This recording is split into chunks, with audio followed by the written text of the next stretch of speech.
Mamadou Traoré, transitaire basé au Sénégal, en même temps membre de l'organisation du tournoi de la communauté malienne au Sénégal. Vous savez, ça fait quelques années qu'on organise ces tournois. Le but même c'est de rassembler tous les Maliens vivant sur le sol sénégalais. Et en même temps aussi d'essayer de rassembler, de faire un tissage entre les Maliens et les Sénégalais.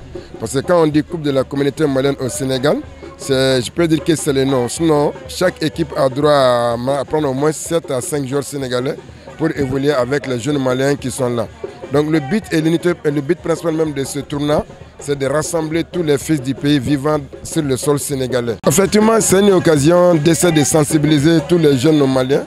Vous savez, actuellement, le pays traverse des moments difficiles à cause de la guerre qui existe au Mali.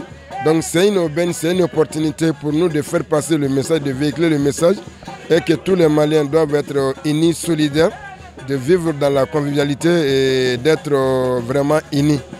Donc c'est une aubaine vraiment de permettre à tout un chacun d'appeler au calme, au dialogue et à la sérénité. Il y a quelques jours de la CAN qui se déroule au Cameroun. Donc l'équipe nationale du Mali s'est qualifiée et c'est une occasion, une aubaine vraiment de les encourager. Vous savez, le Mali c'est un pays de football comme le Sénégal. Ça fait, depuis en 1972, ils ont été en finale. Malheureusement, ils ont été battus par le Diable Rouge de Congo. Donc je pense que cette année, la CAN qui se déroule au Cameroun, c'est une opportunité, c'est une occasion pour les Aigles du Mali de pouvoir vraiment gagner leur premier trophée. Vous savez, le football, c'est ma passion. Moi, je suis dirigeant d'un club de football au Mali, FC Gassou, ici le premier vice-président. Donc le football, c'est ma passion. Vous savez, cette CAN, ça va être une très très bonne CAN. Il y a presque les meilleures équipes africaines qui se sont qualifiées.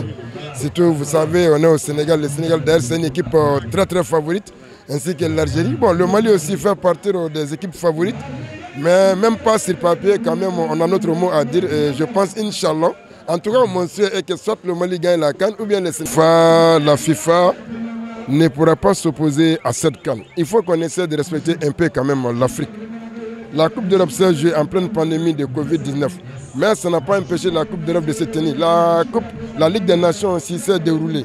Donc si la CAN arrive et qu'on doit jouer la CAN, je ne vois pas de raison pour qu'ils disent qu'on doit annuler la CAN. Parce que les champions sont en train de se jouer. Tous les grands champions sont en train de se jouer. En Angleterre, en France, en Allemagne, etc. Mais quand la CAN arrive, c'est juste un moyen qu'ils mettent sur la CAF de nous empêcher de pouvoir jouer. Parce qu'ils ont besoin des jeunes africains, des joueurs africains qui évoluent en Europe. Donc ils doivent laisser ces jeunes venir monnayer leur talent dans leur propre pays d'origine. Donc moi je pense que c'est une incite pour nous les Africains de dire que la CAN ne doit pas se tenir. Quoi qu'on puisse faire, la CAF doit rester ferme là-dessus. Le président il a dit, quoi qu'on puisse, qu'il plaît, qu'il neige, la CAN va se dérouler. Et c'est un moment d'union, c'est un moment de joie pour tout le peuple africain. Inch'Allah, la CAN va se tenir.